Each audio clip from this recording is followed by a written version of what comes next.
Bonsoir mesdames et messieurs, fidèles téléspectateurs de la RTVA et surtout auditeurs aussi qui en ce moment sont branchés pour suivre cette émission comme d'habitude. Donc tous les mardis, nous venons chez vous à la radio comme à la télé pour vous faire découvrir ou analyser ensemble avec vous dans le cadre de votre émission Le Monde et les Messages qui ce soir répond à la grande question pourquoi les hommes sont si nerveux. C'est la grande question que nous allons chercher à résoudre ou à répondre ce soir avec notre invité sur ce plateau, le révérend Momo Bahati Racheté, qui est pasteur d'une assemblée.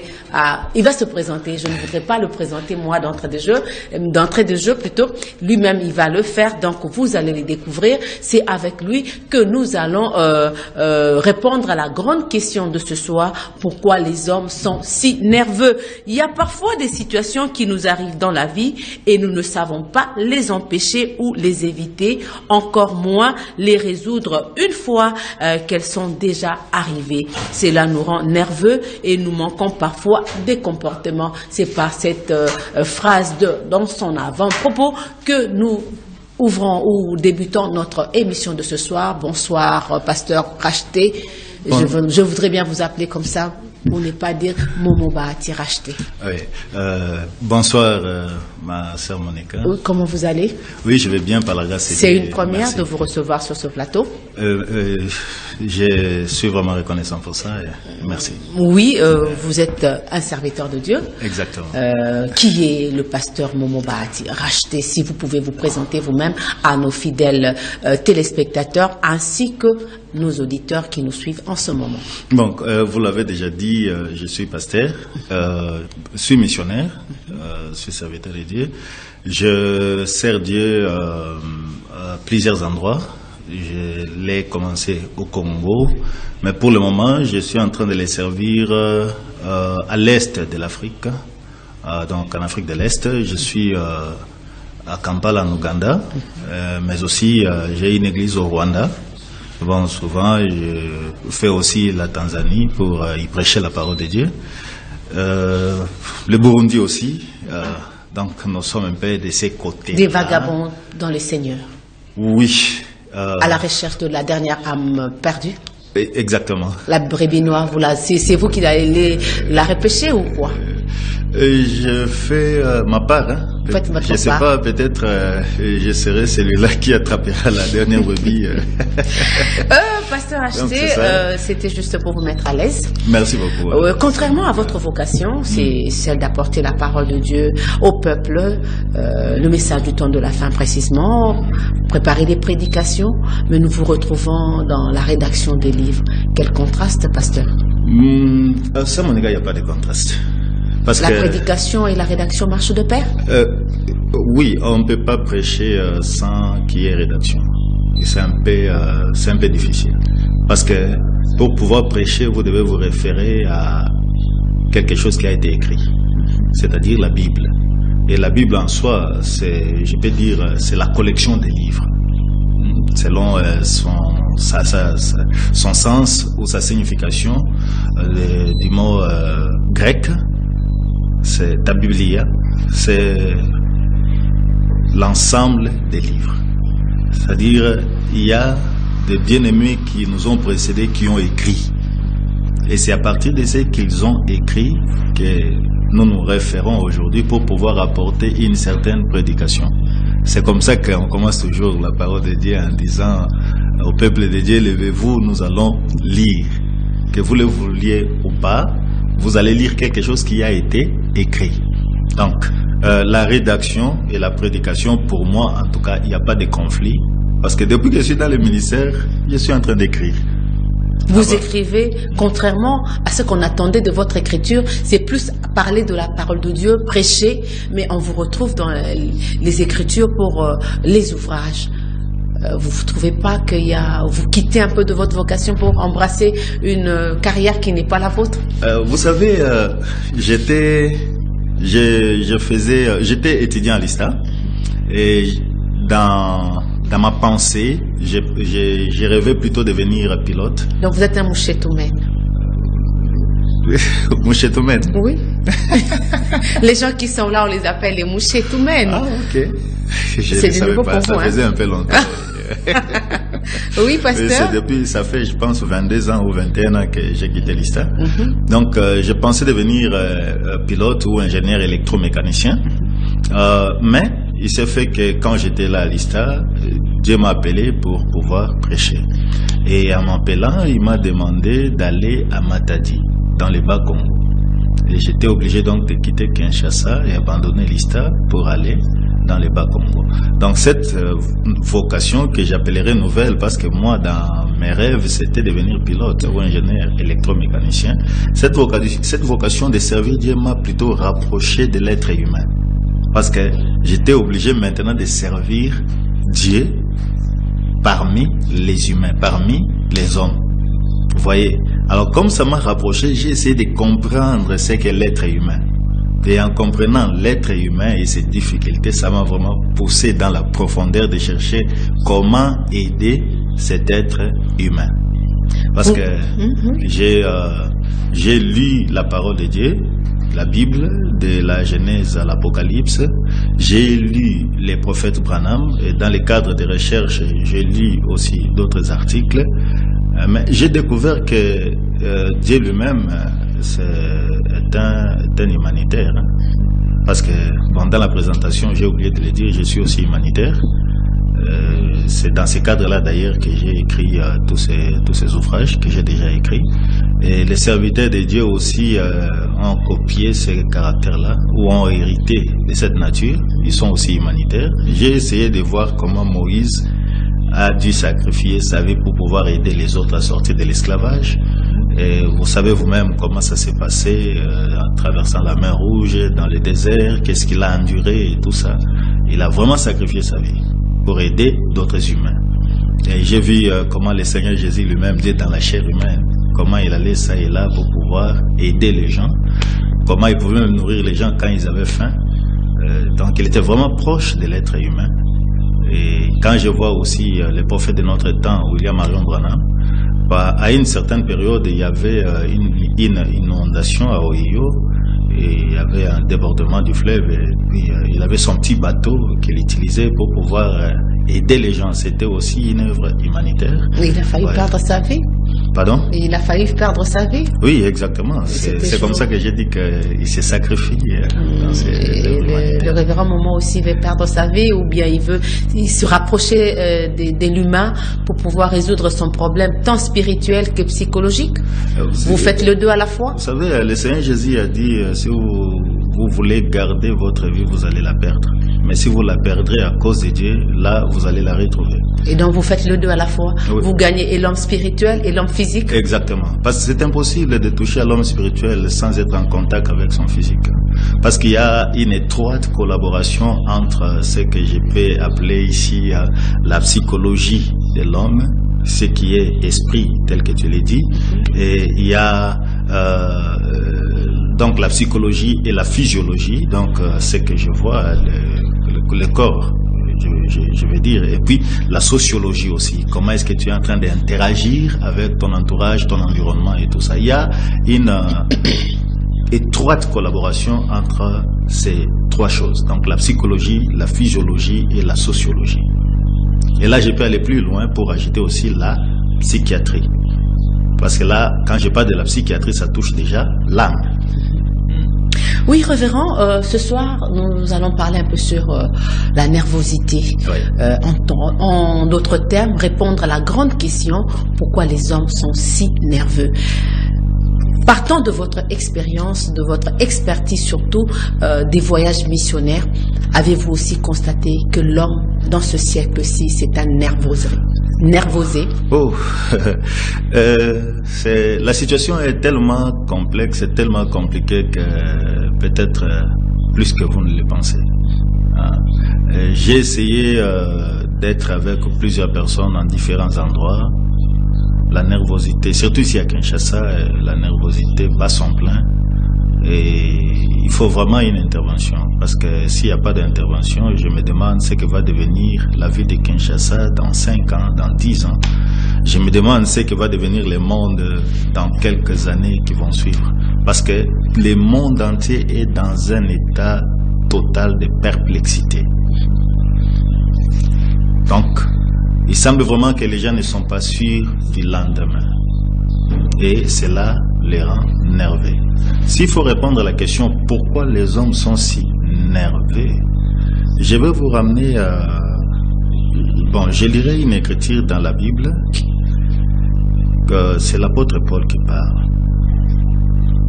Il dit ceci, dans Galates au chapitre 5, bon, pour ne pas prendre... Non, prenez votre temps. Nous sommes dans le monde et les messages. Nous analysons l'actualité au regard du message du temps de la fin. Donc, la Bible et le prophète à l'appui.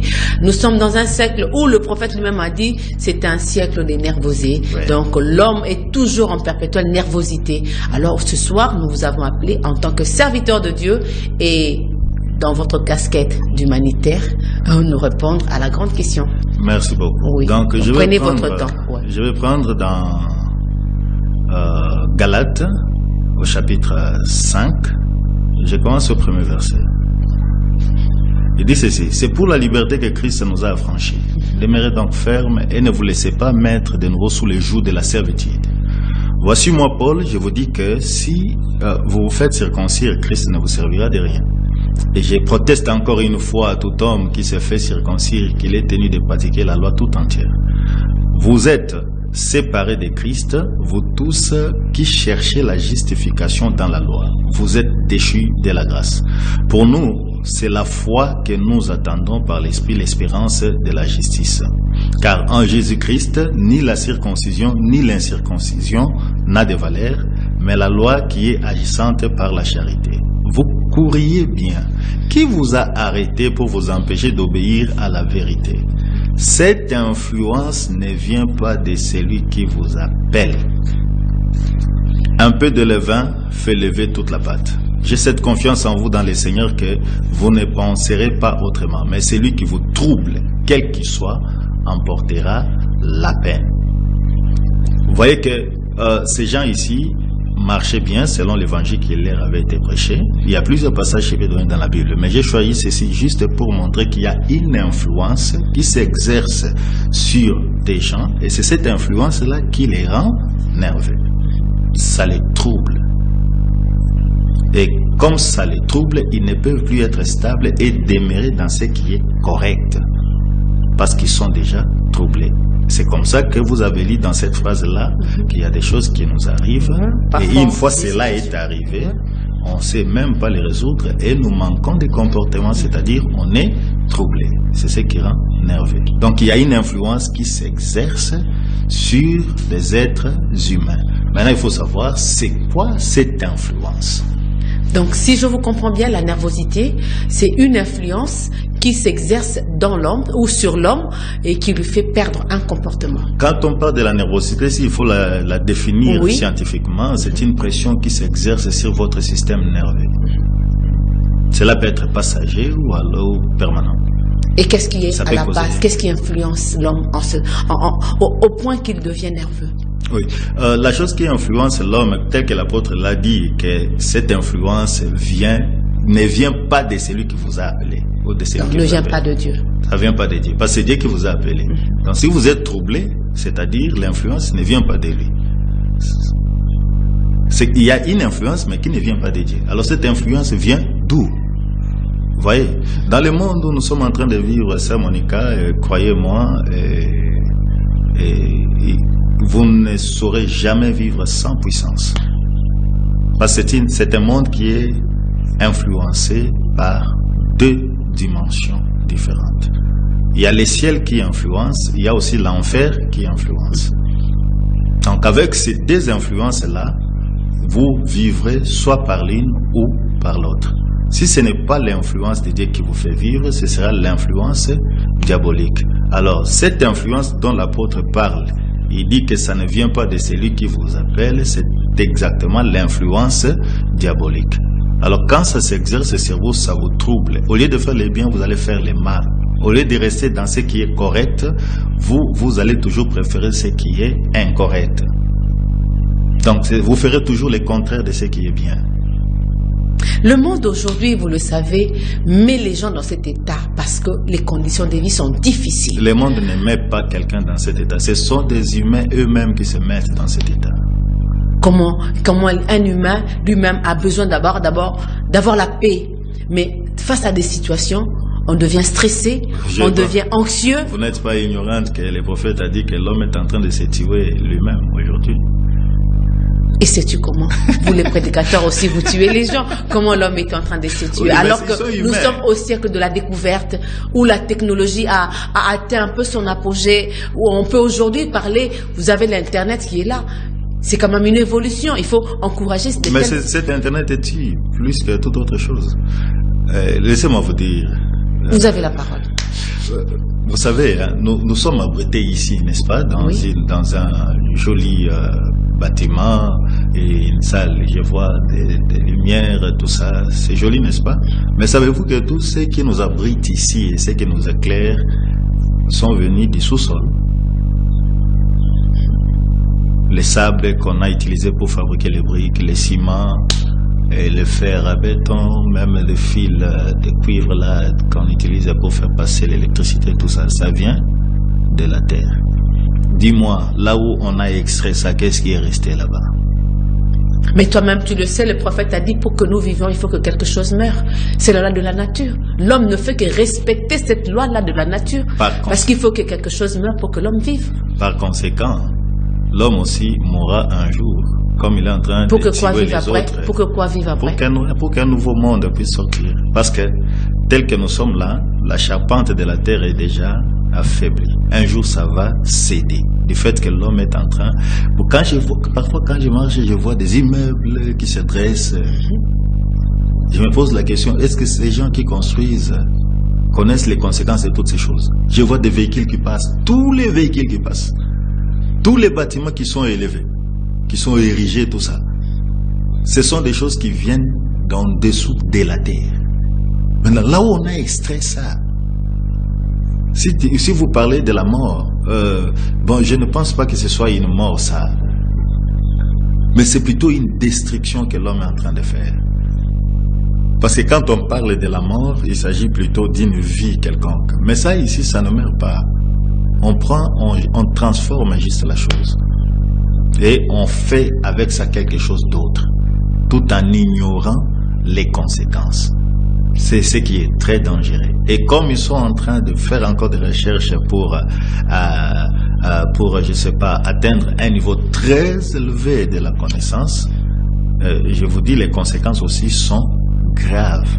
Et aujourd'hui, nous nous retrouvons avec des coronavirus au point que le monde se retrouve paralysé. Un temps de repos?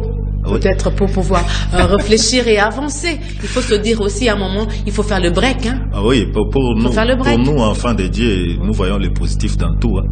Moi, c'est comme... Bon, j'ai été retenu ici à Kinshasa pendant 5 mois, mais pour moi, il n'y a pas eu de négativité dans tout ça. J'ai plutôt profité pour écrire. J'ai écrit beaucoup de chansons en cette période. J'ai écrit plusieurs livres en cette période. Quoique je n'ai pas encore terminé, mais j'ai beaucoup écrit. Et puis, j'ai aussi compris beaucoup de choses. Donc pour moi, coronavirus, une inspiration, ça vous a servi? Plusieurs inspirations. Oui. Je rentre dans notre livre. Quelle différence faites-vous entre le stress, la nervosité et l'anxiété? Si vous avez... Parce qu'on dit toujours, on est stressé, l'homme est stressé, oui. On est anxieux, on est nerveux. Quelle différence fait entre ces 3 termes? Bon, ces 3 termes, je vais dire, en réalité, il y a pas assez de différence. Pourquoi j'ai dit il n'y a pas assez de différence? Parce que dans tous ces 3 cas, c'est toujours la pression qui s'exerce sur les systèmes nerveux. Alors, les conséquences de cette pression-là se manifestent de plusieurs manières. Ce sont maintenant ces manifestations-là qui sont nommées parfois anxiété, qui sont nommées nervosité et le stress. Et il y a aussi la dépression, par exemple, et ça peut aller plus loin. Donc la question que vous venez de poser là, ça peut nous amener à décrire tous les livres. Parce que là, maintenant, nous allons voir les conséquences de cette pression-là, donc cette influence qui s'exerce sur l'être humain et qui produit les résultats tels que stress. Je vais vous définir les stress.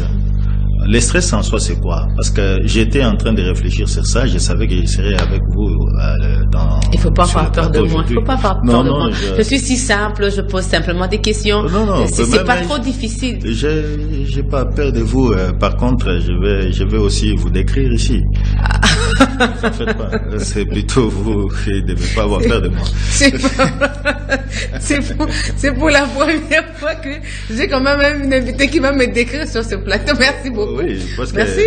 Parce que je peux regarder une personne, oui. Je sais elle est nerveuse ou elle n'est pas nerveuse. Je peux vous dire certaines choses qui peut vous amener aussi à vous découvrir. Ouais. Vous dites, donc si j'étais comme ceci, c'est la raison de ça, c'était plutôt ceci. C'est plutôt ceci. Oui. Vous voyez, il y a pratiquement 80 minutes qui nous restent. Et là, vous allez faire peut-être la fin. On risque même de quitter l'essence de l'émission pour commencer.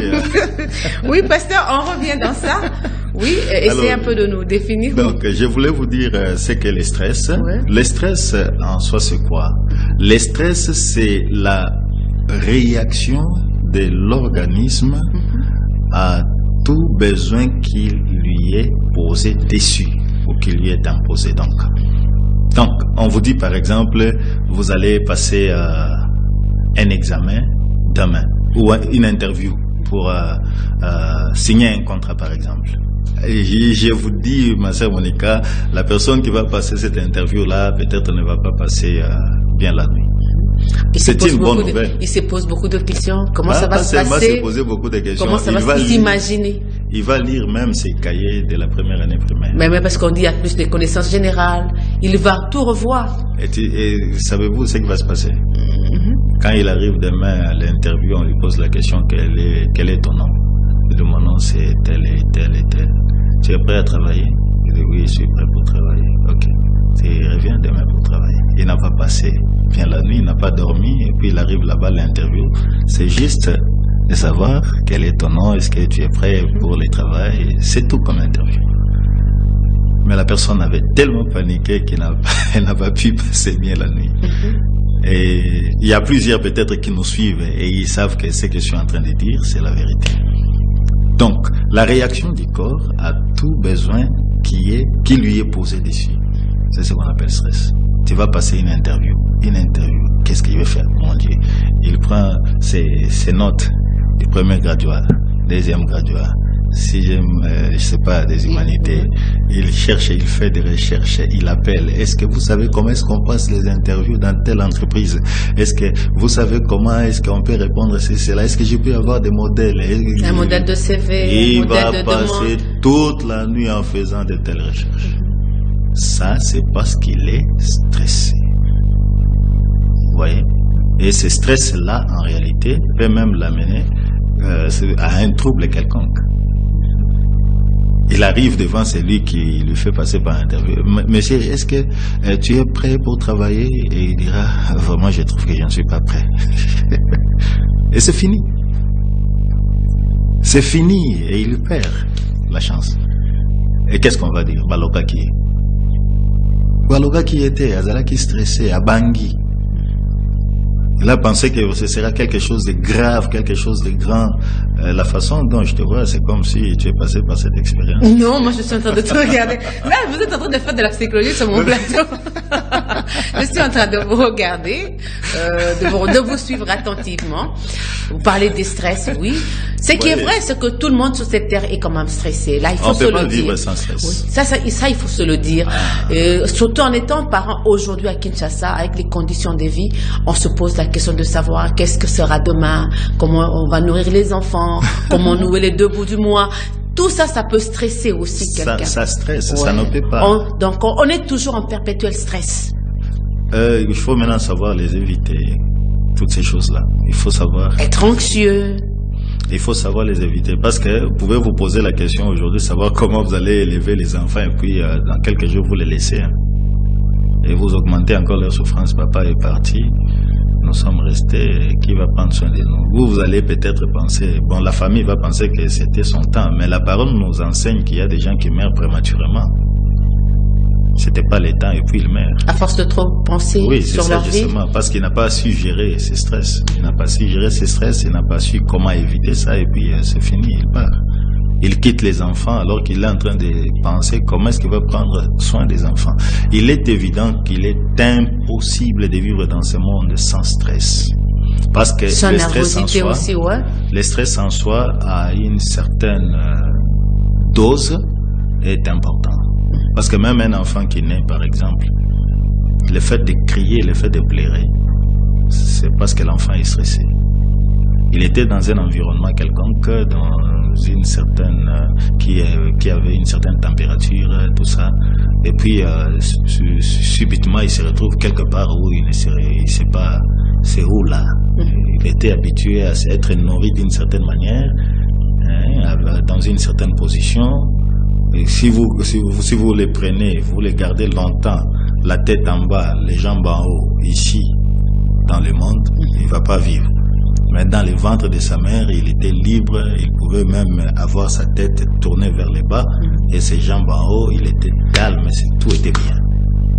Vous voyez, mais quand il sort, le fait seulement de sortir, ces chocs-là, c'est déjà un stress. C'est pourquoi même quand l'enfant ne crie pas à la sortie, on les gifle, on les stresse. Et il va crier. À un certain moment, il va commencer à s'habituer. Donc, il est pratiquement impossible de vivre sans stress. Que l'on soit chrétien, tout comme païen. Chrétien, païen. Un enfant, quand il naît, il est chrétien ou bien il est païen. Mais on se dit que les chrétiens, vous dites tout concourt au bien des cinquièmes Dieu, Dieu a le contrôle de toute la situation, on peut laisser passer les choses, on se dit Dieu prend soin de tout. Exactement, il y a plusieurs qui se cachent comme ça, mais ils souffrent parce qu'ils ne savent pas comment gérer ça. Je vous ai dit ici que j'ai fait 5 mois ici, pour moi ça m'a plutôt profité.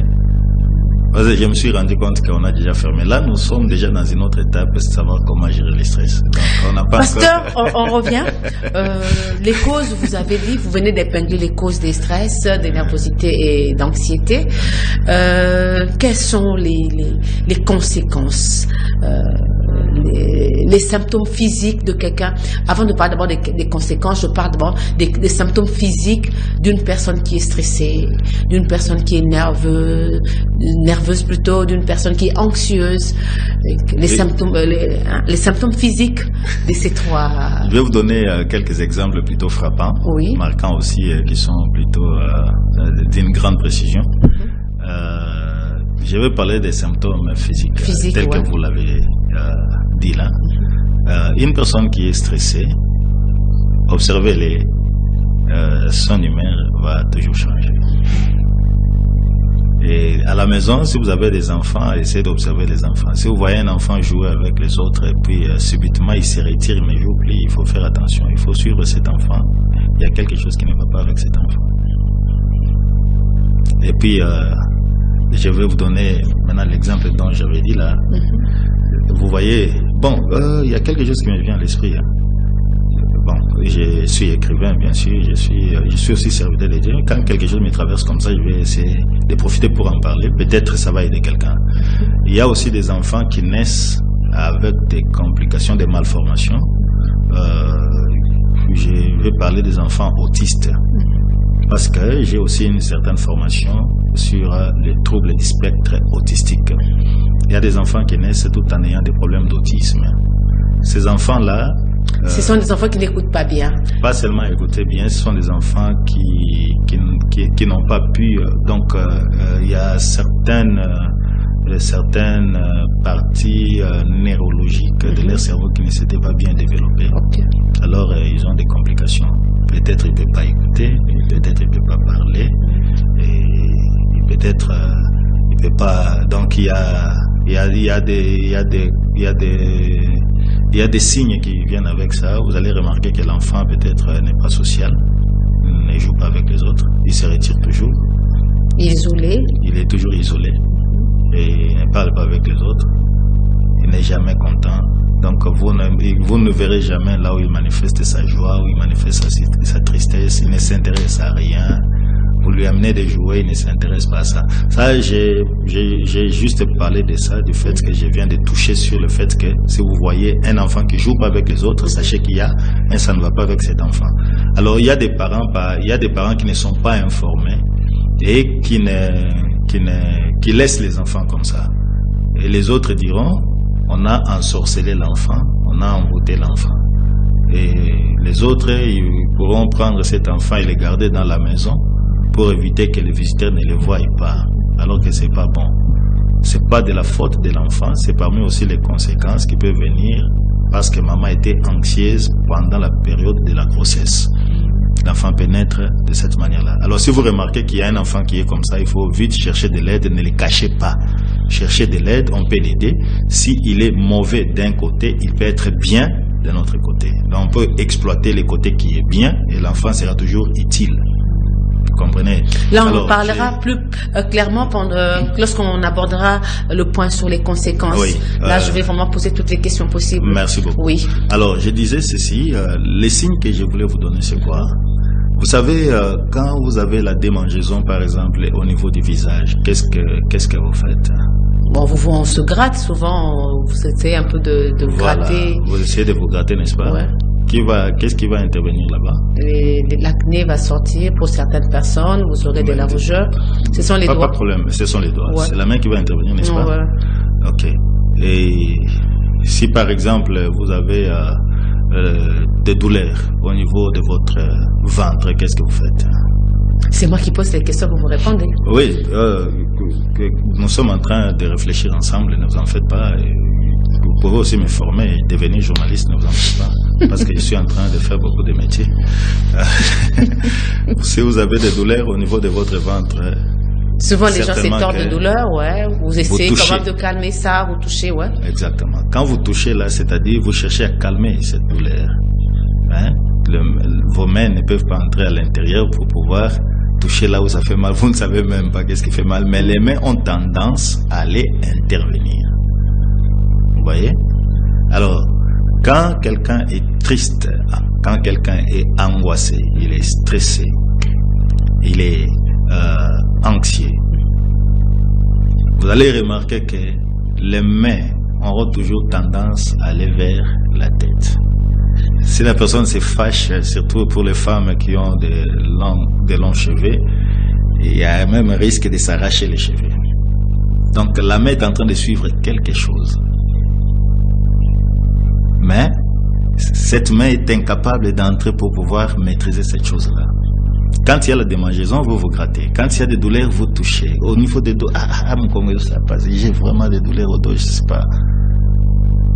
Maintenant, quand vous êtes anxieuse, vous êtes stressé, votre main aura toujours tendance à aller vers votre tête. J'ai essayé de faire cette analyse et j'ai étudié ça.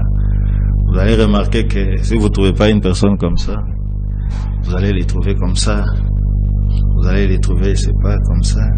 Quand une nouvelle, par exemple, est annoncée, c'est une nouvelle triste. Ah, mon Dieu. Juste quand il touche comme ça, il faut savoir qu'il y a quelque chose qui se passe à l'intérieur. Juste comme la démangeaison, juste comme une douleur. Maintenant, ces douleurs-là ne sont pas des douleurs physiques. C'est pas aussi la démangeaison physique. Ce sont des douleurs émotionnelles que vous avez au niveau de votre esprit. Mais vos mains maintenant physiques ont tendance à aller aider cette psychologie, ce qui est pratiquement impossible. Donc, c'est aussi un signe alarmant, montrant qu'il y a quelque chose qui se passe. Quand je parle d'alarmant, c'est parce que ce qui se passe là à l'intérieur a certainement des conséquences. Et ces conséquences-là sont graves. C'est pourquoi quand vous voyez ces signes-là, vous ferez mieux de savoir comment gérer vos stress. Et quelles sont les conséquences là, pour parler vraiment des conséquences de la nervosité dans la vie de quelqu'un, les conséquences des stress, les conséquences de l'anxiété dans la vie d'un homme? Ma sœur Monica, les conséquences sont multiples. Multiples comme peut-être les gens ne peuvent pas l'imaginer. J'irai là vous dire ceci. pour ne pas prendre toutes les conséquences, c'est là où vous êtes en train de... Prenez-les peut-être à 80%. Ah, 80%, je ne saurais pas. Il y en a beaucoup. S'il faut prendre seulement une seule conséquence, ça va nous prendre tout le temps. Prenez quand même les principes, les conséquences, les graves là, ceux qui sont aggravantes, ceux qui sont un peu vécus au quotidien. Tout est grave. Et je vais vous dire, Sœur Monica, que avant d'entrer et donner une réponse à cette question, je vais essayer de réfléchir avec vous. Parce que je vous ai dit que je me suis approché de l'être humain pour pouvoir essayer de comprendre l'être humain. Ma chère, l'être humain est une machine extraordinaire. Je ne sais pas comment je vais qualifier ça. C'est une machine qui a été conçue. Donc, le concepteur de cette machine est infiniment sage. Et cette machine confond les gens comme vous n'avez pas l'idée. Savez-vous combien de médecins étudient seulement l'œil de l'homme? L'œil seulement. Combien de médecins? Ils sont nombreux dans le monde. Jusqu'aujourd'hui, on continue à découvrir l'œil. Au point que ce n'est plus question d'étudier l'œil, mais il y a des éléments dans l'œil que plusieurs de milliers de personnes sont en train d'étudier aujourd'hui. Là, j'ai parlé de l'œil seulement. Quand je peux parler par exemple de la peau, combien de personnes ont étudié la peau? Il y a combien de livres qui parlent de la peau seulement de l'homme? Il y a combien de personnes qui ont étudié les sangs de l'homme? Il y a combien de personnes qui ont étudié les os de l'homme? Et ils n'ont pas fini d'étudier, ils continuent à étudier jusqu'aujourd'hui. Combien de personnes ont étudié seulement les nerfs de l'homme? Et combien étudient les cœurs? Et n'ont pas encore fini à l'étudier. Et combien étudient les poumons? Combien étudient les reins? Combien étudient, les pancréas? Combien étudient le foie? Combien étudient l'estomac? Oui, donc c'est une machine extraordinaire. Et chaque fois que vous allez trouver qu'il y a un nouveau produit pharmaceutique qui sort sur le marché, ça signifie qu'il y a encore une découverte de quelque chose qui s'exerce dans l'organisme de l'être humain.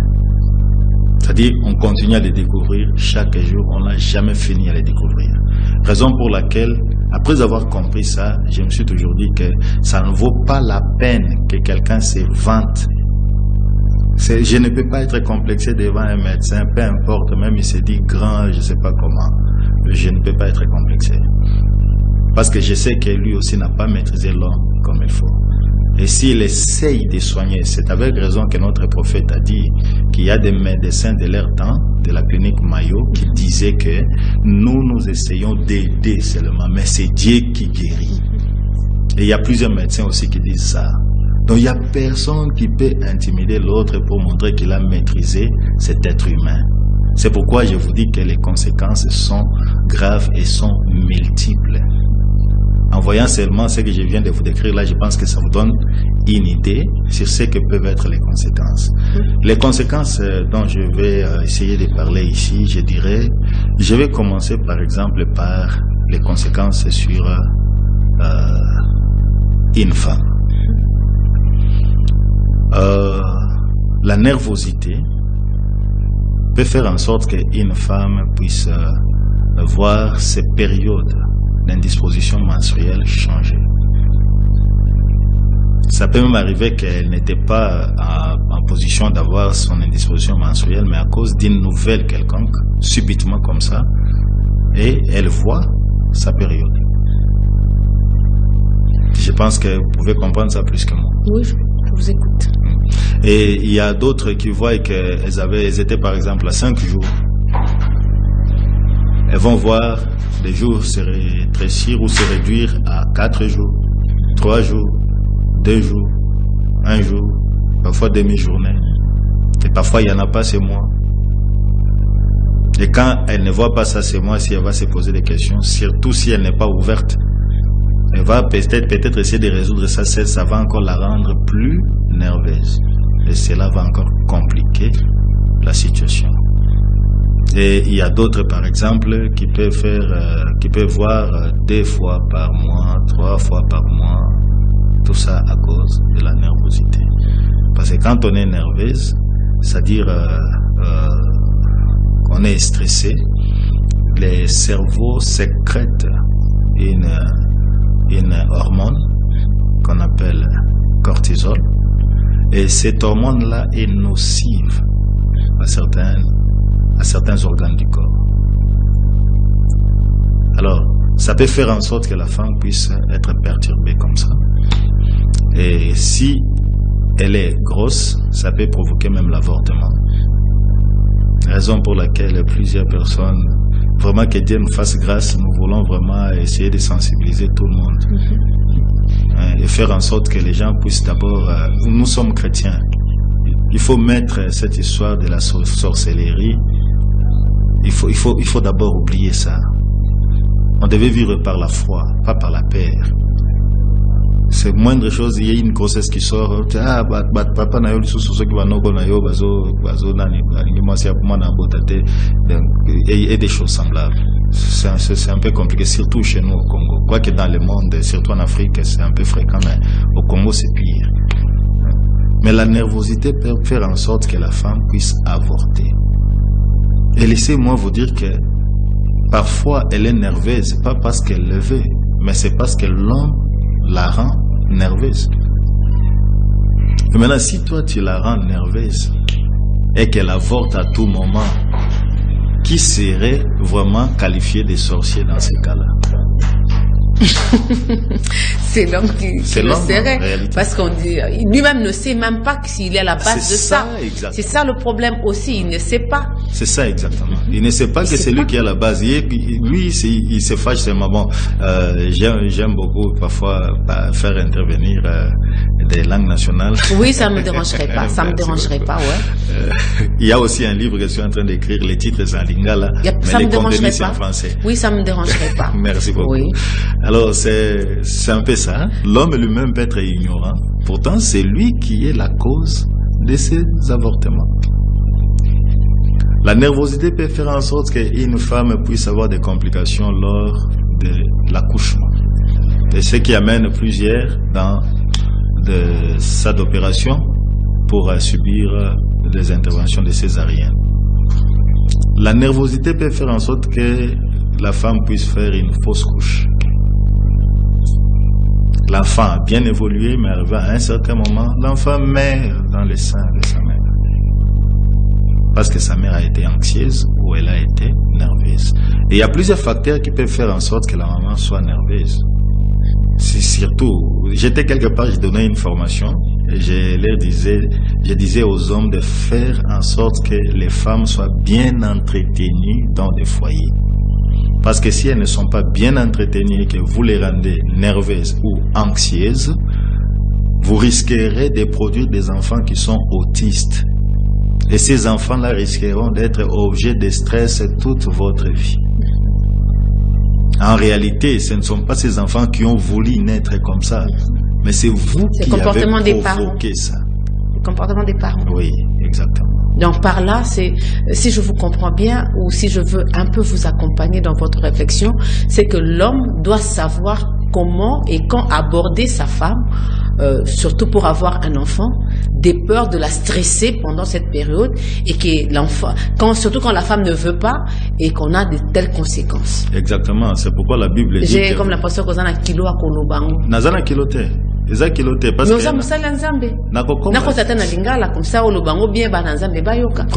le monde de message. C'est génétique. Nde bongo kaka na solo kaka poso kina bani ko ganga ata mususu ukokima su plateau. Mais ça, le banan OSC, banan zambe pas. Peut-être qu'ils sont à la maison à Zoyoka, mais français non peut être chez Zolé qui la bango. Monika kandenge ça va bien. C'est Monika tikana no lo balo. Ngaka lo ba place wana. Natiki oloba. Donc ceux qui est fan de l'imala moizate ou bien essenge l'imala moizate, et ça na conséquence na katia bana. Ya makasi. Oui. Ya makasi pensa. Alors, eloko na ngi koloba ezani. Maman okozala oh là là. Merci beaucoup. Disons, la maman sera, pour être nerveuse ou anxieuse, il y a plusieurs facteurs qui peuvent l'amener dans cette situation. Par exemple, elle n'était pas prête ces jours-là, et puis l'homme vient et veut la prendre de force. En tout cas, elle n'oubliera jamais ce jour. Et ce sera toujours sa référence. Et surtout si elle devient grosse. Na famille suba mama mususu bazang bon kozanga mael c'est un peu maturité kozanga maturité ou bien bazang informé te toloba. Moi azoib sa mona yoko tu fagina ngolaze mina pas senga ko bota yote. Ça encore, ça devient aussi un problème sur l'enfant. L'enfant risque de grandir avec cette nervosité, avec ces problèmes dans son cœur, jusqu'à devenir une grande personne, et ça risquera aussi d'apporter des problèmes dans son foyer. Et il y en a beaucoup aujourd'hui. Il y a aussi un autre facteur qui peut faire en sorte que la femme soit anxieuse ou nerveuse. C'est-à-dire quand elle devient grosse, elle va se poser la question, cet enfant, quand il va naître, ou elle va naître, un garçon ou une fille, comment est-ce que ça va être? Ça peut aussi la rendre nerveuse. Il y a quelque chose que je disais là, j'ai donné une formation, peut-être les téléspectateurs peuvent se dire, mais comment est-ce qu'il n'a pas fini cette idée? Donc je reviens dans ça. Il fallait prendre soin des mamans, les mettre à l'aise. Je le disais, vous devez prendre soin des mamans dans des foyers, qu'elles soient plutôt à l'aise. Parce que vous risquerez de produire des enfants indésirables. Quand je parle des enfants indésirables, je ne parle pas de naissances désirables que les autres parlent. Des enfants indésirables dans le sens de produire des enfants qui seront presque inutiles dans la vie. C'est-à-dire les enfants auront des malformations à cause de votre comportement dans les foyers. Alors ce comportement-là peut faire en sorte que l'enfant puisse naître et ne pas être utile. Ça vous stresse toute votre vie. Alors on va poser la question, mais si c'est le premier enfant, tout est encore bien, l'homme et la femme s'aiment, comment est-ce que l'enfant peut naître avec de telles complications? J'ai oublié ça. Il y a plusieurs facteurs. Bon, il y a d'autres mariages, vous voyez qu'ils s'aiment, mais en réalité, même les jours du mariage, ils étaient déjà divorcés. Il y a plusieurs qui sont comme ça. Mais le fait que la maman puisse, par exemple, se poser la question de savoir comment est-ce que je vais élever cet enfant, ça peut aussi la rendre nerveuse. Le fait de se poser la question, par exemple, de savoir quel sera le nom de cet enfant, ça peut aussi la rendre nerveuse.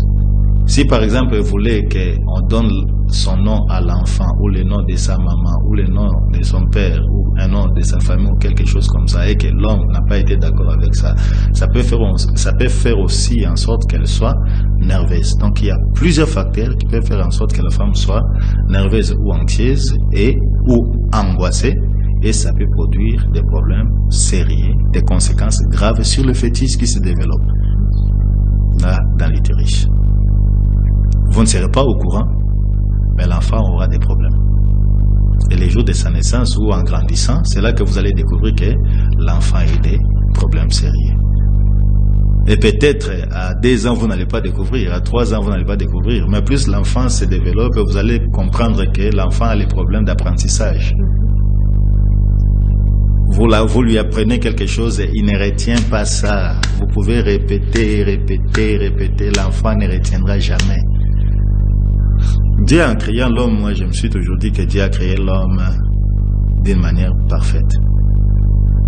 Il y a même un adage qui se dit souvent que l'homme est né bon. C'est la nature qui le rend mauvais. C'est la nature qui le rend mauvais. Pourtant la nature aussi ne le rend pas mauvais. Ça aussi, c'est une autre erreur qu'il faut corriger dans cette histoire. Parce que c'est plutôt l'homme qui est en train de polluer la nature. Pasteur, on a dépassé pratiquement 45 minutes. Les temps que je donne à mes téléspectateurs et auditeurs de nous appeler. Vous m'autorisez quand même à laisser le téléphone ouvert. Oui. En cas de question, ils peuvent vous la poser. Sœur Monica, je suis vraiment prêt à aider celui qui voudra être aidé. Qui voudra être aidé. Mais tout en continuant notre conversation, ils peuvent appeler au plus 243 89 94 82 106 plus 243 89 92 46. Il y a déjà des appels. Allô, bonsoir. Oui, bonsoir, bien-aimé. Oui. Votre émission ce soir. Merci. Vous avez eu comme invité le pasteur Bassi. Oui. Où il est en train de parler sur la nervosité, autrement dit la colère. Oui. Maintenant, comme il est allé un peu de côté scientifique, mais je vais vous poser la question pour savoir, entre la haine et la colère, qu'est-ce qu'on peut qualifier comme un péché? Parce qu'il y a une sorte de discussion entre mon frère sur ces concepts. Entre la haine et la colère, vous avez dit? Entre la haine et la colère, laquelle peut-on qualifier comme un péché? Un péché. Oui. Merci beaucoup, frère Jérémie. Merci. Pasteur, me voici. La haine et la colère. 089 94 82 106, je prends 5 appels et vous allez répondre. Et puis on va continuer aussi notre conversation. Mais la première question de monsieur Jérémie, c'est de savoir entre la haine et la colère, qu'est-ce qui est un péché? Entre la haine et la colère, qu'est-ce qui est un péché? Frère Jérémie, merci beaucoup pour l'appel et Dieu te bénisse. Je dirais ceci, la haine ni la colère ne sont pas un péché. Ça sont juste les conséquences du péché. Parce que le péché en soi, c'est l'incrédulité. Le Seigneur Jésus a dit aux Juifs, vous mourrez dans vos péchés si vous ne croyez pas ce que je suis. Donc si vous ne croyez pas, c'est là que vous mourrez dans vos péchés. Ça sont juste les conséquences du péché. Vous vous fâchez, vous haïssez. J'irai plus loin pour vous dire que à part le fait que ces deux soient mauvaises, mais je vous dirais que ces choses-là ont des conséquences, ces émotions ont plutôt des conséquences graves sur votre santé. La colère en soi, c'est la folie à un certain degré. Et laissez-moi vous dire aussi que la haine, c'est la même chose. Donc, quand vous vous mettez en colère, vous êtes déjà fou. Et si je pourrais entrer en profondeur de cela, entrer un peu dans quelques détails, vous allez découvrir que presque tout le monde est fou. Et quand vous avez la haine contre quelqu'un, c'est aussi un sentiment négatif. En ayant ce sentiment négatif en vous, vous allez faire travailler votre cerveau à tout moment pour défendre votre corps. Parce que le cerveau va sentir ces dangers-là. Que la haine apporte. Oui, exactement. Ouais. Quand vous haïssez, vous-même, vous sentez que vous êtes stressé. Vous sentez que, comme même par exemple, deux fois, vous avez même des maux de tête. Oui, exactement. Vous avez des maux de tête. Je vais donner un exemple. C'est comme quelqu'un qui dit, comme chez nous ici, en tout cas, ce qui n'a moni akoyo kamakamonga na koyebisaye. Vous êtes en train de peser les conséquences de ce que vous direz à la personne sur vous-même. En d'autres termes, avant que cette personne ne puisse entendre ce que vous allez lui dire pour que ça lui fasse mal, vous-même, vous sentez déjà les douleurs. Oui. Vous comprenez? Donc, ça ne vaut pas la peine de vous faire souffrir inutilement. Moi, je ne trouve pas pourquoi est-ce que je peux haïr quelqu'un. Et surtout, nous, enfants de Dieu, nous savons qu'au ciel, c'est l'amour qui entrera. Si je te hais, Dieu a fait de toi ce que tu es. Cela ne changera rien. Ma haine contre toi ne changera absolument rien. Par contre, je vais souffrir moi. Parce que mon cerveau ne fera que sécréter les cortisol. Et les cortisol dans le sang, ça peut paralyser mon système immunitaire. Et ça fera que je sois maladif. Raison pour laquelle il y a plusieurs personnes qui partent dans des hôpitaux. On essaye d'examiner, on cherche la maladie, on ne trouve pas la maladie. Et parfois c'est le stress, parfois c'est la haine, parfois c'est l'orgueil, la jalousie. Donc tous ces sentiments négatifs, mes chers amis, mon frère Jérémy, tous ces sentiments négatifs ont des conséquences graves, pas seulement sur l'âme, mais sur les corps. Il faut éviter ça. Ça vous crée des maladies.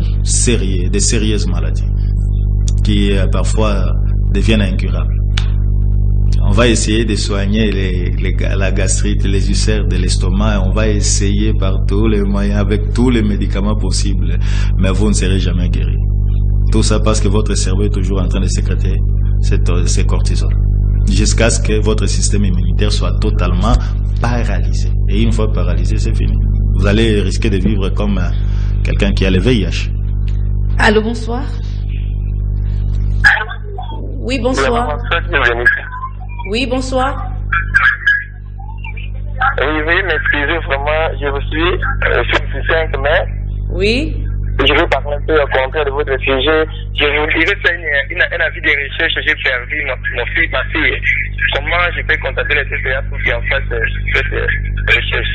Vous voulez le contacter pour pouvoir causer avec lui? Non, j'ai perdu l'enfant. J'ai fait un avis de recherche. Appelez-moi après l'émission, mon frère. Il faut appeler après l'émission. Merci beaucoup en tout cas. Oui, il a perdu son enfant, c'est déjà un stress aussi. Oui, vous voyez, on est confronté à des problèmes de fois inattendus, imprévus. Il n'a pas prévu qu'il aurait un tel cas et son corps entre dans un processus qui détruit, indépendamment de sa volonté. Mais vous savez, il est vrai que le frère a perdu son enfant, mais dans des cas pareils, l'enfant est déjà mort. Si vous plairez, il y a un élément comme ça dans ces livres. Pourquoi êtes-vous nerveux? J'en ai parlé. L'enfant est déjà mort. Si vous dites vous aurez combien de cadavres? 2.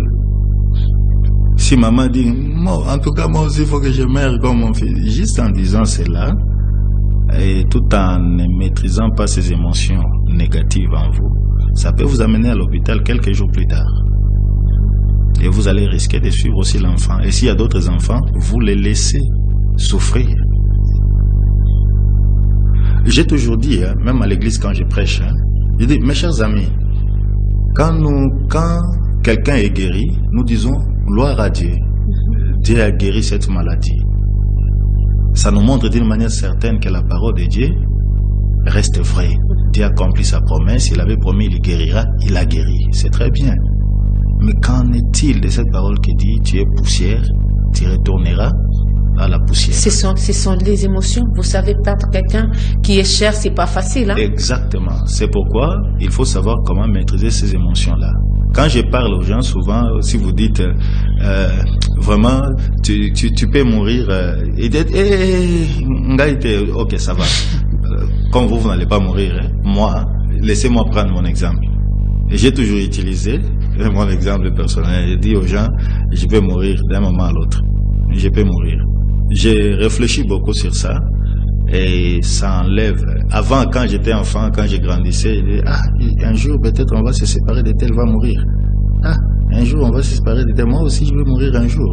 C'est un peu compliqué. Comment ça? Est-ce que vraiment il faut quitter ce monde, il faut quitter ce qui nous sont chers? Ça vous faisait poser beaucoup de questions? Oui, ça me faisait des fois ça vous faisait peur? Et ça me faisait peur. Aujourd'hui, vous n'en avez plus. Des fois. Mais aujourd'hui, je me rends compte qu'il y avait tel, mais qui est déjà mort. Vous trouvez ça, c'est un peu normal? Pas un peu. C'est normal. C'est normal.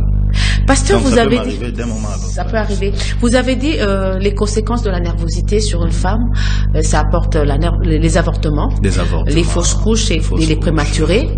Et il y a les complications à la naissance. Et plus tard dans la vie de l'enfant, on a ceux qui sont asthmatiques. Il y a les troubles d'apprentissage et des comportements. Il y a les schizophrénie. Oui. Et chez les femmes en général, vous avez parlé de la perturbation des menstrues, ouais. Dans un couple, vous avez épinglé de la stérilité. La négligence. Vous pouvez me permettre peut-être de oui, je suis en train d'épingler jusque-là et puis vous allez expliquer en gros pour que les gens nous comprennent et puis on va parler comment gérer les stress. Oui, donc il y a une négligence chronique, il y a une incompréhension entre les gens dans un couple, on n'arrive pas à se comprendre. Et il y a chez tout le monde, il y a les maladies cardiovasculaires, vous avez parlé des problèmes capillaires, là je vois les cheveux, problèmes de la peau, le système immunitaire affaibli comme vous venez de dire, parce qu'il y a le toxique qui est toujours dans le sang.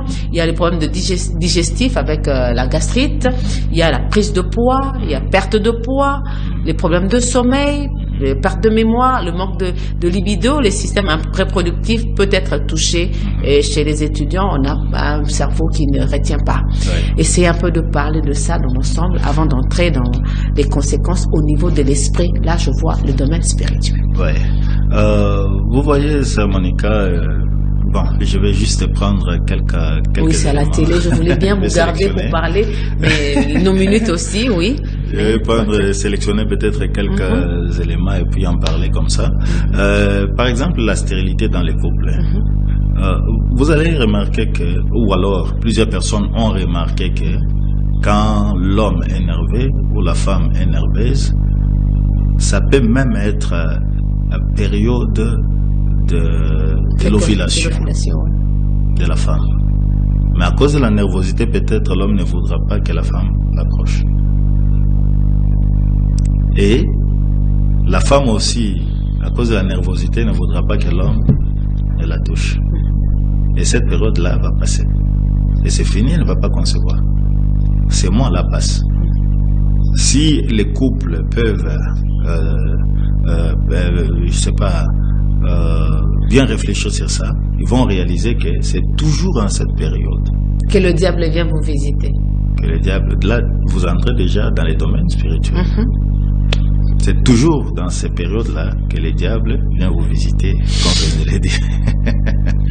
Et vous allez remarquer que 5 ans, 10 ans, parce que ça vous prend juste quelques 2-3 jours, et puis ça passe. Et pendant cette période-là, vous ne vous parlez pas. Vous ne vous approchez pas. Personne ne s'approche de l'autre. C'est fini. Ça va passer, ça ne va plus revenir. Si ces mois passent, peut-être les mois prochains aussi, il va passer. Et peut-être les mois qui viendra, l'année aussi, 2 ans, 3 ans, et puis ça continue comme ça. Jusqu'à ce que vous allez vous accuser l'un et l'autre de stérilité. C'est surtout la femme qui est victime de ça.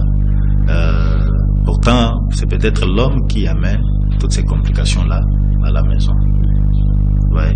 Donc, essayez peut-être de veiller. Bon, là, ce sera dans les cadres peut-être des conseils pour savoir comment gérer. Mais toutefois, j'aimerais dire ceci. En ce qui concerne les troubles d'apprentissage, parce qu'avec les stress, ne vous en faites pas, vous pouvez développer des sérieux troubles mentaux. Et certainement que chacun, même vous, Sœur Monica, tel que vous êtes là, vous est justement arrivé de dire « Ah, je suis troublé ». Quand vous dites « je suis troublé », vous pensez que qu'est-ce qui est troublé? Donc, le fait de dire que je suis troublé, vous qui nous suivez, quand vous dites « Ah, je suis troublé », ce n'est pas différent du fou qui est dans la rue. Ce n'est pas différent. Ce qui se diffère là, ce sont juste des niveaux. Parce que tous sont des troubles. Ça dépend maintenant de quel trouble vous avez développé. Parce qu'il y a différents troubles mentaux. Il y a des troubles bipolaires, il y a des dépressions, ce sont des troubles mentaux. Et il y a l'anxiété, c'est aussi un trouble mental. Et il y a beaucoup d'autres troubles mentaux comme ça. Mais peut-être votre niveau n'a pas atteint le niveau de l'autre. Alors, un enfant qui naît, par exemple, d'une famille qui a toujours été stressée, nerveuse et tout ça, va voir que l'enfant aura des problèmes d'apprentissage. Il ne sera même pas concentré à l'école. Si l'enseignant aussi n'est pas sage, il va risquer de frapper sur l'enfant chaque jour et il augmentera encore le stress de l'enfant. Parce que l'enfant dira, il n'y a personne dans ce monde qui me comprend. De l'autre côté, en Europe, en tout cas, l'enfant peut même se suicider. Parce que ne vous en faites pas, le stress amène aussi des pensées suicidaires. Et plusieurs personnes ont déjà développé ces pensées-là. Je vais vous donner un exemple de ces pensées suicidaires. Par exemple, quand vous dites « Ah, mieux vaut la mort que la vie ». Ça, c'est déjà une pensée suicidaire. Si on vous laisse l'occasion de vous faire quelque chose de mal, vous allez vous tuer et puis vous quittez le monde.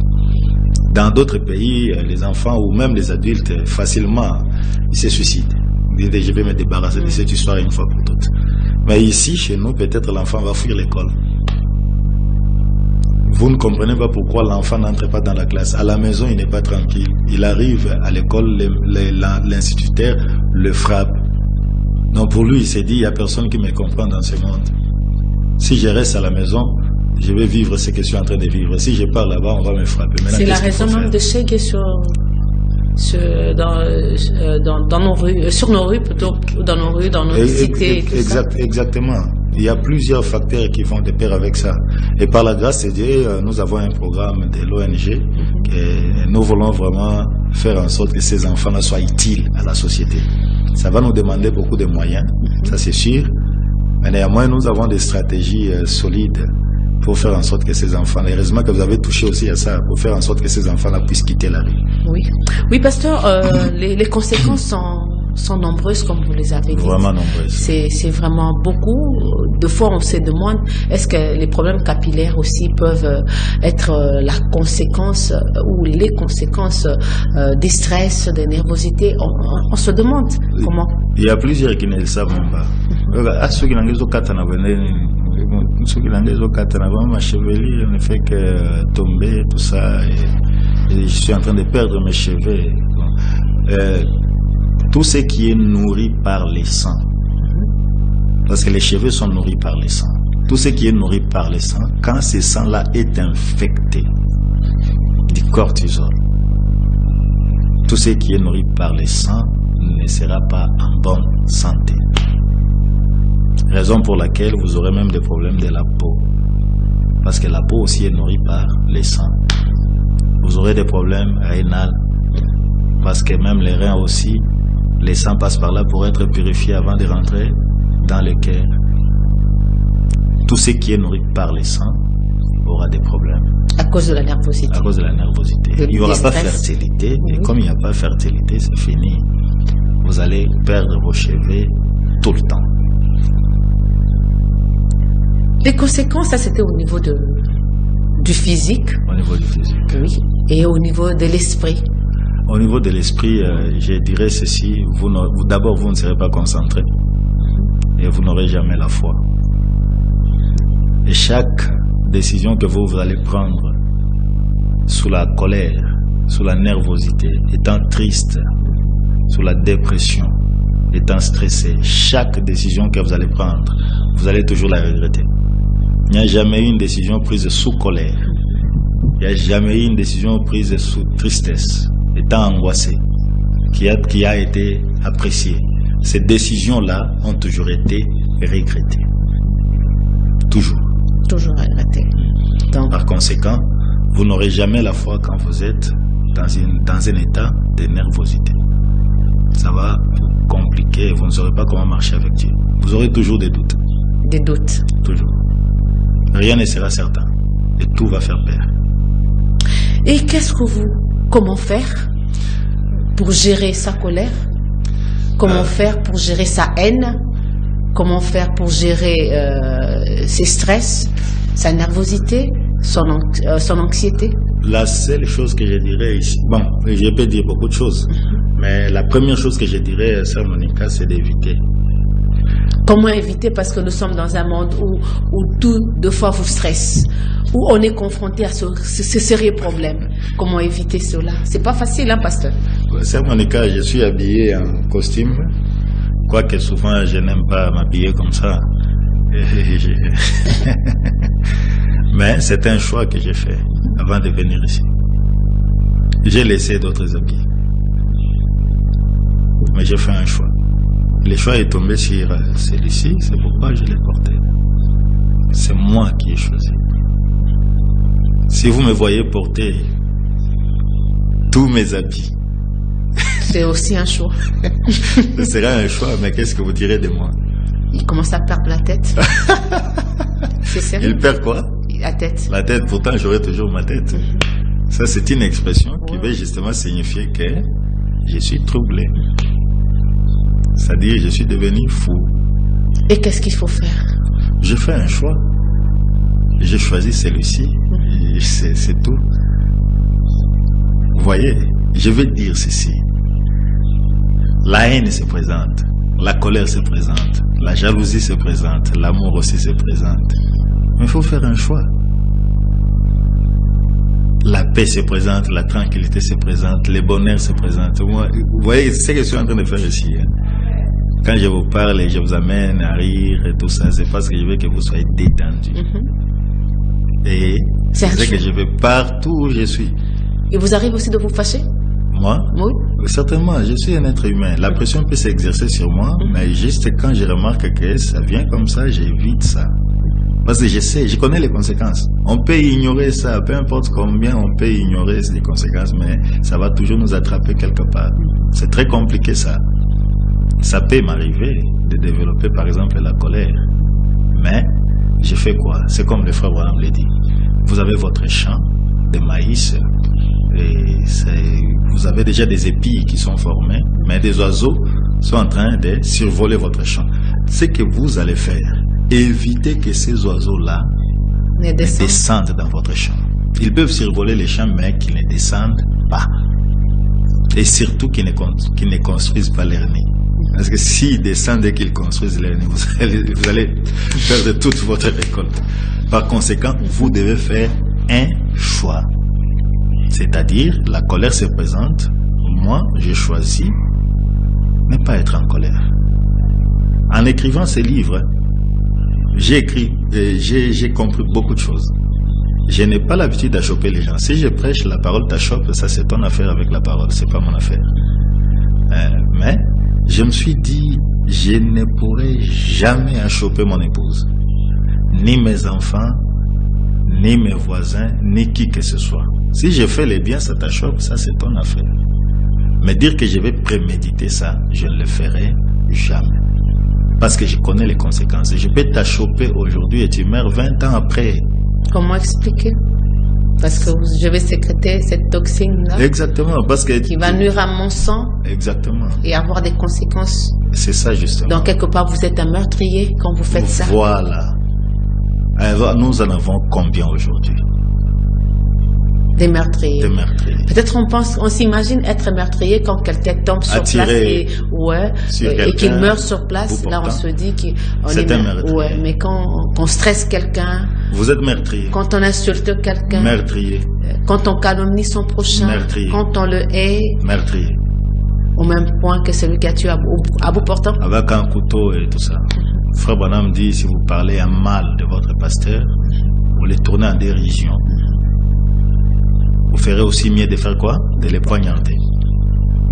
Parce que quand vous tuez son influence, vous tuez son caractère, son comportement, c'est pas différent du fait de prendre un couteau et les poignarder. C'est tout à fait la même chose. Ouais. Donc, quand vous faites votre choix, vous pouvez choisir d'avoir le bonheur. Ce que j'ai toujours dit, par exemple, au couple, vous vous mariez, vous êtes deux, et vous deux, vous pouvez vous comprendre. Mais votre stress, le manque de gérance de votre stress, la nervosité peut vous amener à ne pas vous comprendre toute votre vie. Et vous serez là en train de vous chamailler. Alors que vous êtes deux, c'est question d'accepter ce que l'autre dit et de comprendre ta prochaine ou ton prochain. Et puis vous continuez, vous créez votre bonheur. Vous perdez une année aujourd'hui dans les troubles. Vous n'allez jamais récupérer cette année-là, c'est fini. Par contre, vous allez plutôt regretter les années passées dans les troubles, les jours où vous allez vous comprendre. Vous allez regretter toutes les années passées dans les troubles. Non, choisissez les bonheurs, c'est clair. Si vous me voyez portant plusieurs habits à la fois, vous direz, j'ai perdu la tête. Mais qu'en sera-t-il si vous me voyez porter toutes ces émotions négatives? Vous avez perdu votre tête. C'est pourquoi il y a plusieurs qui sont dans la rue. Raison pour laquelle je vous disais ici, dans les années qui suivent, si ça continue comme ça et qu'il n'y a pas d'intervention, comme la nervosité est en train de gagner sans cesse du terrain, je vous dis qu'il y aura plusieurs qui vont aussi se retrouver dans la rue étant fous. C'est pourquoi vous trouvez plusieurs personnes qui sont en train de monologuer. Vous êtes dans les bus. Trop de problèmes. C'est déjà un trouble. Pas seulement des problèmes, c'est déjà un trouble. Il sera en train de dialoguer avec des gens que vous ne voyez pas. Lui, il entend des voix, mais vous ne voyez pas ces gens. Vous n'entendez pas ces voix. Il peut être en train de voir des images que vous ne voyez pas. Ah, t'as le sous-hormone.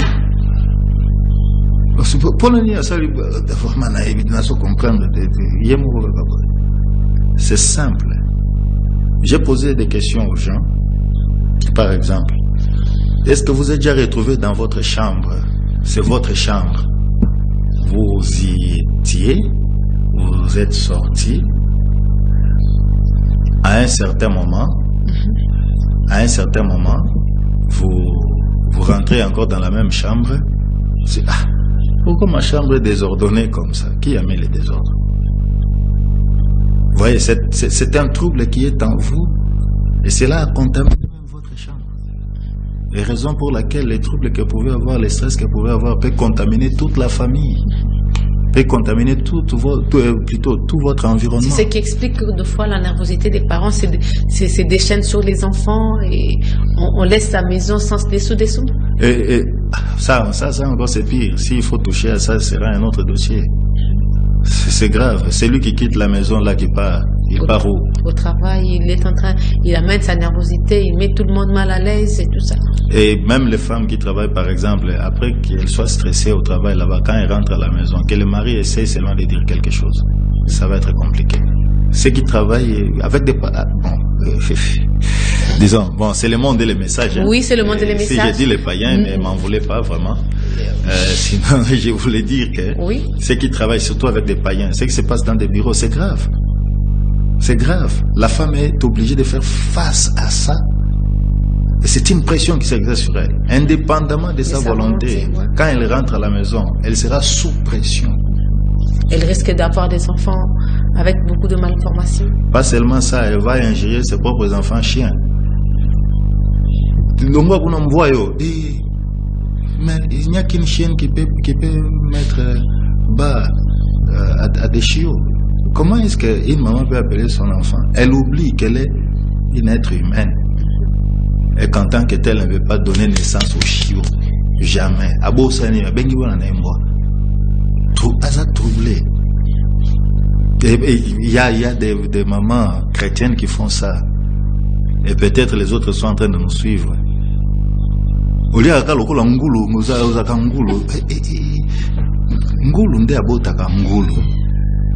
Bon, sikoyo mama tango boti ngulu. Mwana na komi ngulu, ngana comprendre te. Tu vois pas qu'il y a quelque chose qui ne va pas. Parce que peut-être papa avait fait ceci, peut-être au travail il y avait ceci, et c'est compliqué. Hein? Donc vous pouvez faire le choix de vos sentiments, de vos émotions. Choisissez ce qui est correct, et Dieu nous a donné ça. Frère Branham nous a prêché sur le libre arbitre. Nous avons le choix de choisir. Nous pouvons choisir ce qui est bien et laisser ce qui est mauvais. Si vous connaissez les conséquences, comme nous sommes ici, si je vous dis, Sœur Monica, allez un peu vous coucher sur la chaussée qui va vers Upen, vous n'allez pas accepter parce que vous connaissez les conséquences. On va vous tamponner, on va vous écraser. Il y a la mort qui m'attend. Voilà, c'est ça justement. Et comme vous savez que la mort vous attend, vous allez vous éloigner de ça. Or, ce qui nous rend nerveux, cette influence-là, c'est justement la mort. Qui fait pression. Ça veut chasser la vie pour que ça s'installe.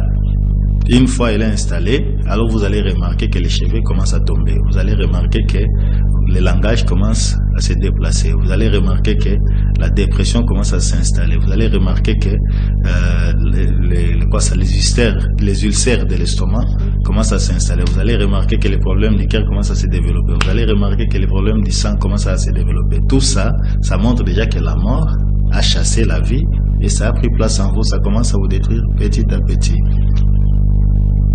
Vous savez, l'homme a créé les manomètres pour essayer de mesurer la pression. Vous pouvez mesurer la pression que vous voulez avoir dans la chambre à air de votre véhicule. Vous pouvez mesurer la pression que vous voulez avoir dans un ballon d'air, mais incapable de mesurer la pression que vous pouvez avoir aussi en vous. J'ai essayé d'étudier ces phénomènes-là. Les manomètres peuvent m'aider en sorte que les pneus de mon véhicule ne puissent pas éclater. Mais moi-même, je suis incapable de veiller sur la pression qui s'exerce sur moi. Qu'est-ce qui ne va pas?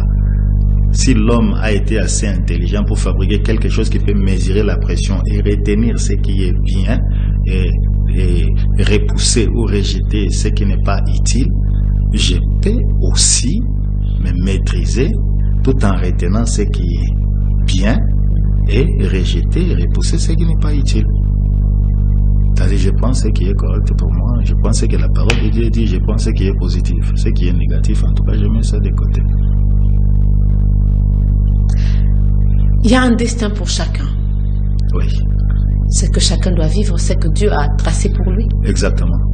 Et peut-être aussi passer par des périodes de tribulation. Oui. Où il y a des stress. Exactement. Il y a des troubles. Et on n'empêchera pas ça, comment? On ne peut pas empêcher. C'est pourquoi l'introduction là-bas, ou bien dans l'avant-propos, il a été dit qu'il y a parfois des choses qui nous arrivent, que nous ne savons pas comment les empêcher, encore moins les résoudre. Et une fois cela est déjà arrivé. Et nous manquons des comportements. Donc il y a certainement un destin pour chacun, mais que soyez d'accord avec moi qu'il y a plusieurs qui n'atteignent pas ce destin-là. Parce qu'ils ne savent pas comment gérer leur stress, ils ne savent pas gérer ces tribulations-là. Ça va de venir ici et j'ai failli peut-être changer le programme. J'ai failli changer le programme. Mais vous avez géré quand même? Oui, j'ai géré ça. Parce qu'il fallait être là. Oui. J'ai été quelque part. Et là où j'ai été, ça devait normalement prendre fin, je sais pas, depuis 12h, 13h, ça devait déjà prendre fin. Mais cela m'a pris le temps jusqu'à 15h. Et à 15h, j'amène là où je devais déposer, on me dit, on a déjà clôturé. Dans le même bâtiment. On me dit, on a déjà clôturé. Et la façon dont on me disait, on a déjà clôturé, c'était comme à me méprisant. Et je devais venir passer l'émission ici ce soir en parlant du stress, en parlant de la nervosité. Fallait-il être nerveux et rester à la maison? Ou bien venir ici et peut-être parler pour essayer d'aider quelqu'un? Et arriver aussi sur la route, il n'y a pas de transport. Et maintenant, je ne voulais pas prendre la moto jusqu'ici. Il fallait maintenant voir comment prendre la moto, tout ça. Et bon. Mais je suis là quand même. Et comment gérer son stress, sa nervosité? C'est ce que j'étais en train de dire, que vous devez faire un choix. Et les meilleures à faire, c'est d'éviter l'accumulation du stress. Accumuler, n'est pas l'accumuler. L'éviter, oui. Mais ce n'est pas facile parce que vous avez dit vous-même, vous êtes promoteur de votre malheur. Donc, en soi, vous dites que l'homme est son propre destructeur. Exactement. Donc, l'homme, en ne faisant pas un bon choix, s'expose lui-même à un danger. Exactement. Il devient il creuse sa propre tombe. Oui. Vous savez, dans ces chapitres-là, vous êtes vous-même le promoteur de votre malheur. J'ai essayé à plusieurs reprises parler à plusieurs personnes, leur montrant que vous pouvez créer les bonheurs tels que je viens de le dire ici. J'étais quelque part, on m'avait invité, on était en train de parler de certains faits. Vous trouvez que quelqu'un qui vous dit on me paye pas beaucoup d'argent, l'argent qu'on me paye se paye, ceci, cela. Il s'est plaint pour un travail qu'il n'avait pas bâti. Quelqu'un d'autre a souffert. Celui qui a par exemple commencé, je dirais, l'écobank. Il a souffert combien d'années pour avoir l'écobank tel qu'il l'a aujourd'hui? Il a souffert combien d'années? Et toi, tu vas travailler, par exemple, à l'éco-banque et tu dis, on me paye peu d'argent. Quand est-ce que toi, tu feras aussi un éco-banque ou une éco-banque et tu donneras aussi les salaires à d'autres personnes?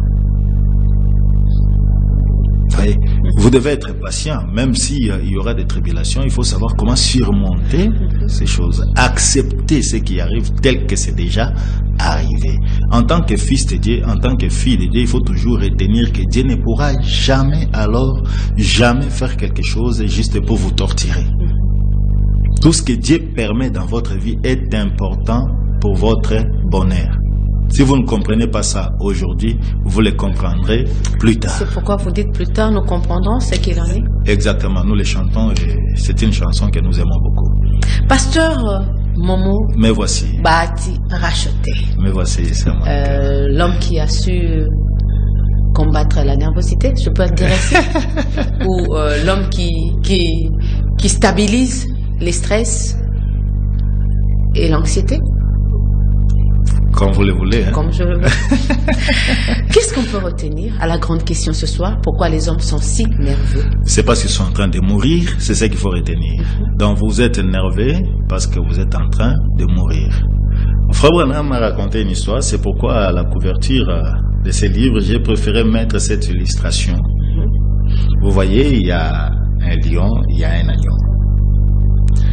Il dit, il était en Afrique. Et bon, effectivement, comme il était chasseur, il était en chasse. Il a remarqué qu'il y avait un agneau qui était en train de brouter l'herbe, calmement, paisiblement, c'était vraiment bien. À un certain moment, l'animal est devenu nerveux. Frère Branham était en train de surveiller l'animal. Je dis, c'est pas possible, l'animal broutait l'herbe bien. Pourquoi est-ce qu'il a arrêté? L'agneau ne voyait pas ce qui était autour de lui. Mais il a subitement arrêté et est devenu nerveux. L'humeur a changé, la position a changé, il a arrêté de manger, il n'y avait plus d'appétit. Frère Branham a essayé d'étudier qu'est-ce qui ne va pas avec ces petits animaux. Il a regardé tout autour jusqu'à ce qu'il a vu un lion qui s'est glissé dans la brousse, mais l'agneau ne voyait pas le lion. Mais ce qui était certain était que l'animal avait senti la mort qui était vraiment proche de lui. Et c'est ce qui avait changé son attitude et l'animal était devenu nerveux. Justement parce que la mort était en train de la guetter ou de les guetter. Alors quand les hommes sont nerveux aujourd'hui, la signification de cela c'est qu'ils sont en train de mourir. Retenez cela mes chers amis que si vous devenez nerveux, la mort est juste à côté de vous. C'est ce qui fait que, deux fois sous la nervosité, les gens piquent de cris et ils font des arrêts cardiaques. Exactement. Parce que la mort s'installe déjà. Donc vous pouvez faire un AVC, vous pouvez faire l'arrêt cardiaque et puis il y a beaucoup de choses qui peuvent se passer comme ça. Un jour, tellement que j'avais prêché ça et j'en parle souvent à l'église, nous étions quelque part, mon épouse et les enfants, et on était en train de parler sur un certain point et c'était dans un restaurant. Et mon épouse est devenue nerveuse. Je la salue en passant, que Dieu te bénisse, Meda. Peut-être elle va suivre ça. Et le petit, c'est le deuxième enfant. Le petit a demandé à sa maman. Le petit était tellement sérieux. Il a dit à sa maman, à l'époque il avait quel âge? Il avait 7 ans. Il a dit, mais maman, qu'est-ce qu'il y a à côté de toi? Je sais quand le petit a dit ça, je me suis dit, le petit a compris que sa maman est devenue nerveuse. C'était nerveux. Et on a essayé de voir comment est-ce qu'on pouvait ramener sa maman pour que l'enfant aussi ne puisse pas demeurer dans cette condition-là. Sinon, ce serait aussi dangereux pour lui. Et pour la maman et pour les petits, ce serait dangereux. Et ça risquerait vraiment de corrompre l'environnement, tout ça. Donc, on a essayé de faire en sorte que tout revienne normal. Et nous nous battons pour ça et nous voulons que vraiment les foyers puissent vivre dans la paix, dans la quiétude, au lieu de vivre dans les inquiétudes. C'est mon cas, il y a une écriture, c'est pas, notre temps est fini peut-être, mais il y a une écriture. Le Seigneur Jésus a dit, nul par ces inquiétudes, ne peut ajouter ne serait-ce qu'une coudée à la durée de sa vie. Il faut vous poser la question de savoir si les inquiétudes n'ajoutent rien à la durée de votre vie, ça fait quoi? Si ça n'ajoute pas, ça fait quoi? Ça diminue. Voilà. Ça vous ramène vers le bas et vers votre mort. Exactement. Par conséquent, il faut éviter ça. Il a dit, si on vous présente devant des tribunaux, devant des juges, ne vous inquiétez pas de ce que vous direz. À toute circonstance, il a prévu déjà une solution. Exactement. C'est parce qu'il connaît comment il avait créé les corps humains et avec la pression qu'il y a dans le monde, il sait ce que ça peut vous faire. Raison pour laquelle il a dit que votre cœur ne se trouble point. Que votre cœur ne se trouble point. C'est un ordre. Par conséquent, ne soyez pas troublés. Si quelque chose vous arrive, acceptez ça tel que ça arrive. Si je meurs aujourd'hui, j'accepte.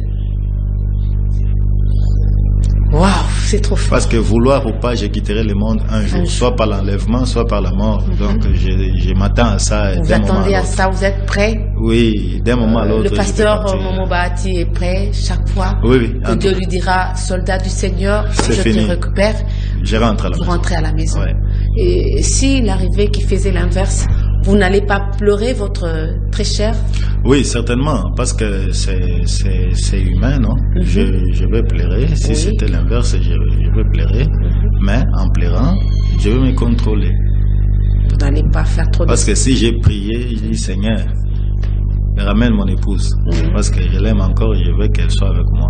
Et quand vous avez dit l'inverse, peut-être d'autres personnes n'ont pas compris. Ah, ok.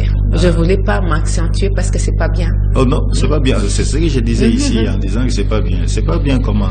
Nous sommes tous sujets à ça. Ça peut arriver.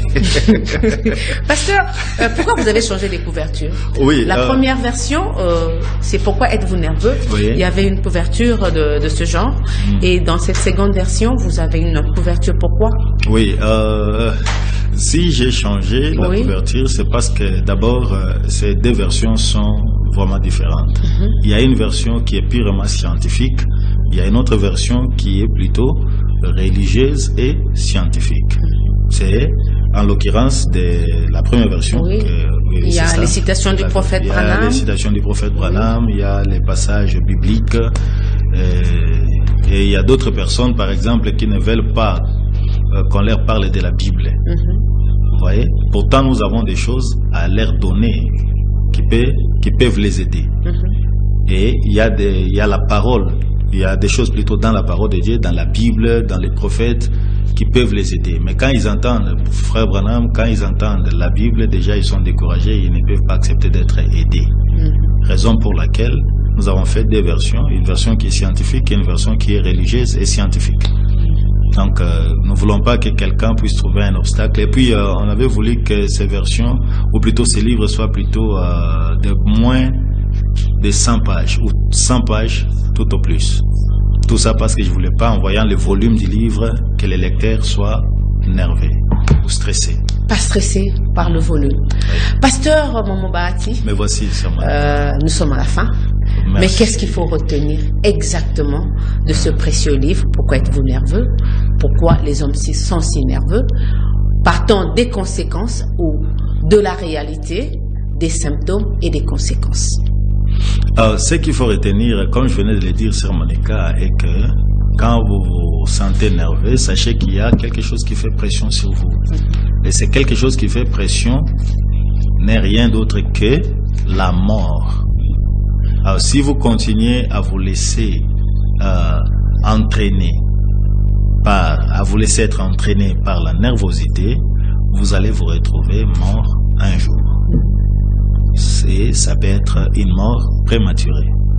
Par conséquent, s'il vous plaît, comme on l'a déjà dit et nous insistons, évitez d'être nerveux. En tant qu'humain, il est vrai que ça viendra, la colère viendra, la nervosité viendra, mais quand vous connaissez déjà les conséquences, ne soyez pas emportés, contrôlez-vous, maîtrisez-vous et faites en sorte que cette nervosité ne prenne pas d'ampleur sur vous, que cela ne puisse pas prendre possession sur vous, que la nervosité ne soit pas maître sur vous, mais vous soyez maître sur ça. Vous vous rappelez de Caïn, quand il a tué son frère. Je sais qu'il ne m'est passé même en tête. Oui, Dieu lui a dit, le péché est couché à ta porte, mais toi, surmonte, domine.